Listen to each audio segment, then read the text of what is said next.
Assalamualaikum. Dear students, today I am going to start a new poem and the name of that poem is Father Returning Home. So our new poem is Father Returning Home and the poem is written by Dilip Chitre. Dilip Chitre is an Indian poet who has written in English, and this is a very wonderful poem, very simple poem, and it brings before us the whole atmosphere of the suburb region. ये जो poem है father returning home, ये poem Dilip चित्रे ने लिखी है. दिलीप चित्रे जो कि एक इंडियन पोएट है जिन्होंने इंग्लिश में भी वर्क किया है, इंग्लिश में भी कुछ लिखा है. उनकी ये बेहतरीन पोएम है, अ वेरी सिंपल वन, बहुत ज़्यादा सिंपल है. और इस पोएम में हमारे सामने सबर्ब रीजन का एक नक्शा खींचा गया है कि वहाँ की ज़िंदगी किस तरीके की होती है.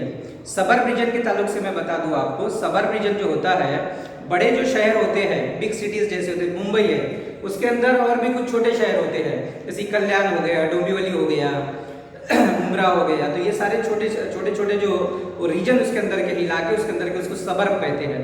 यहाँ की ज़िंदगी जो होती है बहुत ही हार्ड ज़िंदगी होती है, बहुत ही हार्ड एंड फास्ट ज़िंदगी होती है. तो इस ज़िंदगी के ऊपर रोशनी डालने का काम दिलीप चित्रे ने इस पोएम के ज़रिए, फादर रिटर्निंग होम के ज़रिए किया है, जिसमें एक फादर का ऐसा साथ बताए गए हैं, उनकी फीलिंग्स बताई गई है कि किस तरीके से उनके जो बच्चे हैं, फादर के बेटे जो है या बच्चे जो है, वो किस तरीके से उनसे उन्होंने दूरियां इख्तियार कर ली है. तो इसका सारा बयान इस पोएम में आता है, father returning home. So we have to see this poem. ये पोएम हमको देखनी है, वेरी सिंपल वन. आप पेज नंबर 114 को ओपन कीजिए टेक्स्ट बुक का. Will see this poem, father returning home. So let's see. My father travels on the late evening train. हमारे जो फादर है, हमारे फादर लेट इवनिंग ट्रेन से घर पे वापस आते हैं, यानी कि शाम के समय फादर घर पे वापस आते हैं. आफ्टर डूइंग अ जॉब कर मेहनत कर काम करके शाम में फादर वापस आते हैं. Standing among silent commuters in the yellow light. किस तरीके से आते हैं? ट्रेन से आते हैं. हमको पता है कि मुंबई में ट्रेन चलती है, लोकल चलती है और बड़ी भीड़ भाड़ वाली ज़िंदगी होती है. So he is standing among silent commuters in the yellow light. शाम का वक्त हो चुका है. Yellow light indicates the time of evening. Yellow light जो इंडिकेट करता है वो शाम के वक्त को इंडिकेट करता है. So standing among silent commuters in the yellow light. Yellow light में, यानी कि at the time of evening, he came back to the home silently. खामोशी से वो घर की तरफ आते हैं ट्रेन में बैठकर. Suburb slides past his unseeing eyes. Suburb छोटे इलाके, छोटे शहर गुजरते चले जाते हैं, उनके आंखों के नीचे से गुजरते चले जाते हैं. His shirt and pants are soggy and his black raincoat. अब देखिए ये जो लाइन इंडिकेट करती है, इट इंडिकेट्स दैट और it shows that the season at that time is of rainy season, is a rainy season. वो rainy season ये indicate करती है, क्योंकि यहाँ पे बताया गया ही शर्ट एंड पैंट्स, उनके जो शर्ट है, उनके जो पैंट्स है, आर सोगी, थोड़े से गीले हो गए हैं.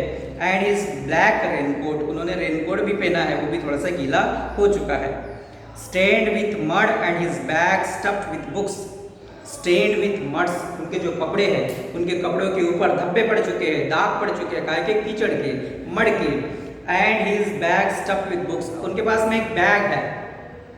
ये सारा उनके कैरेक्टर स्केच है. कैरेक्टर स्केच अगर आपको पूछा गया कि फादर का कैरेक्टर स्केच बताइए, तो आपको ये सारी चीज़ें लिखनी पड़ेगी कि उनके शर्ट और पैंट्स जो है वो सॉगी हो चुके हैं, ब्लैक रेनकोट उनके पास में है, it is stained with mud, mud से भरा हुआ है, कीचड़ से भरा हुआ है. And his bag stuffed with books, और उनके बैग के अंदर, उनके थैली के अंदर किताबें भरी हुई है. Is falling apart, his eyes dimmed by age. Now he is a middle-aged man or even more than middle-age. ये जो शख्स है, इनके जो फादर है राइटर के, he is an old man. वो ओल्ड मैन है, वो बूढ़े हैं. That's why it is said here, इसीलिए यहाँ पे ऐसा कहा गया, his eyes dimmed by age. आंखों की रोशनी जो है उनकी, वो आंखों की रोशनी कमजोर हो चुकी है.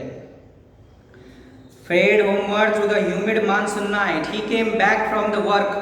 वो काम से वापस आ रहे हैं.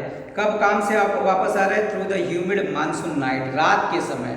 शाम के समय ट्रेन में बैठे हैं और घर पे आते आते रात हो गई है and it is a time of monsoon night, ये मानसून की रात है। Now I can see him getting off the train. अब शायर कहता है now I can see him getting off the train, अब मैं उन्हें देख सकता हूँ कि किस तरीके से ट्रेन से वो नीचे उतरे। Like a word drop from a long sentence, जिस तरीके से, कितनी बेहतरीन कंपैरिजन की है यहाँ पे, like a word drop from a long sentence, कि एक आधे सेंटेंस से, एक आधे जुमले से एक आधा वर्ड बाहर निकल जाता है, उस तरीके से वो ट्रेन से बाहर निकले। So this is the wonderful example of simile. Simile का एक बेहतरीन एग्जाम्पल है। देखिए इस सेंटेंस को नोट कीजिए, like a word dropped from a long sentence, this is a wonderful example of simile. Simile का ये बेहतरीन एग्जाम्पल है।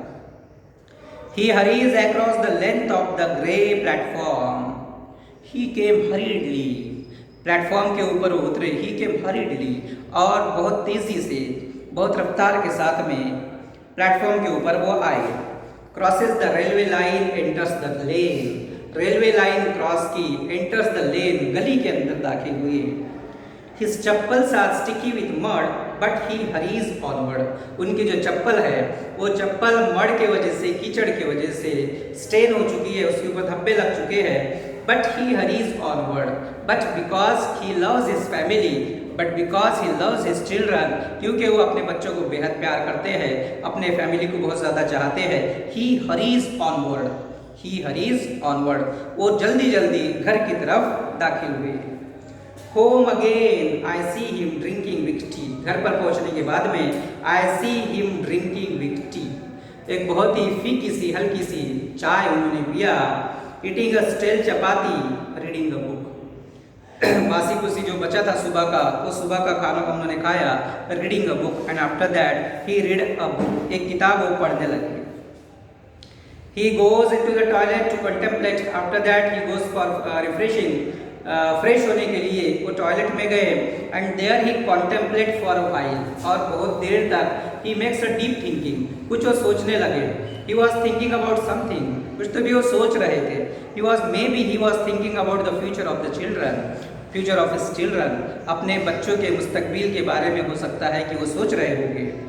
Man's estrangement from a man-made world, he was quite alienated from his family, though he loves his family, हालांकि वो अपने family से बेहद मोहब्बत करते हैं, but his family और his children doesn't love him, don't love him, तो उसके उनके जो बच्चे हैं वो बच्चे शायद उनसे मोहब्बत नहीं रखते, इसीलिए he was thinking a lot, वो बहुत ज़्यादा उनके बारे में सोच रहे हैं। Coming out, he trembles at the sink. After that, he came out of the toilet. Toilet के बाहर आने के बाद में he goes to the sink. Sink के पास वो जाते हैं। The cold water running over his brown hands. उनके हाथ जो है because of the age की वजह से his hands were brown. उनके हाथ भी ब्राउन हो चुके हैं। He washed his hand. अपने हाथों को धोते हैं। A few droplets cling to the graying hair on his wrist. कुछ ड्रॉपलेट्स, कुछ पानी के कतरे जो होते हैं वो पानी के कतरे बच जाते हैं जो उनके रिस्ट के ऊपर लगे होते हैं। His sullen children love often refuse to share. His sullen children have often refused to share. उनके जो बच्चे हैं, उनके बच्चे doesn't share anything with him, doesn't share their feeling, don't share their feeling with him. उनके साथ में किसी किस्म की फीलिंग्स जो है वो फीलिंग्स शेयर नहीं करते। His sullen children were sullen. उनके जो बच्चे हैं वो बच्चे उनसे काफ़ी ज़्यादा दूर है, नज़दीकी उन लोगों में नहीं है, मोहब्बत उन लोगों में नहीं है। Jokes and secret with him. His children don't share feelings with him, neither jokes nor secrets. ना ही जोक्स शेयर करते हैं, ना ही कुछ सीक्रेट शेयर करते हैं। It means that they were alienated with him. वो उनसे काफ़ी ज़्यादा दूर है, उनके बच्चे उनसे काफ़ी ज़्यादा दूर है। He will now go to sleep. After that, when he came back to the home, जब वो घर पे वापस आते हैं, खाना खाते हैं, फ्रेश होते हैं, बच्चों के बारे में सोचते हैं, बच्चे उनसे किसी किस्म की शेयरिंग नहीं करते, किसी किस्म की फीलिंग शेयर नहीं करते, ना जोक्स शेयर करते हैं, ना सीक्रेट शेयर करते हैं। It means that they did not love him, उनसे वो प्यार मोहब्बत नहीं रखते। और यही वजह है कि सब कुछ अपना काम निपटाने के बाद में he will now go to sleep, father जो है he will now go to sleep. listening to the static on the radio, dreaming. और क्या सुनते हैं, सोते सोते क्या सुनते हैं, he listens the radio, वो रेडियो सुनते हैं, and dreaming, और कुछ सोचते हैं, ख्वाब देखते हैं, maybe he was thinking और dreaming about his grandchildren, हो सकता है कि वो ग्रैंड चिल्ड्रन के बारे में, अपने पोता पोती के बारे में सोच रहे हो। Of his ancestors and grand children, अपने एंसेस्टर्स के बारे में भी वो सोचते हैं, अपने ग्रैंड चिल्ड्रन के बारे में भी वो सोचते हैं। ऑफ नोमैड्स एंटरिंग अ सब कॉन्टिनेंट थ्रू अ नैरो पास, जिस तरीके से नोमैड्स होते हैं, जिस तरीके से आदमजात होती है, उनको किसी का कोई लेन देन नहीं होता, उस तरीके की ज़िंदगी ये फादर बसर करते हैं।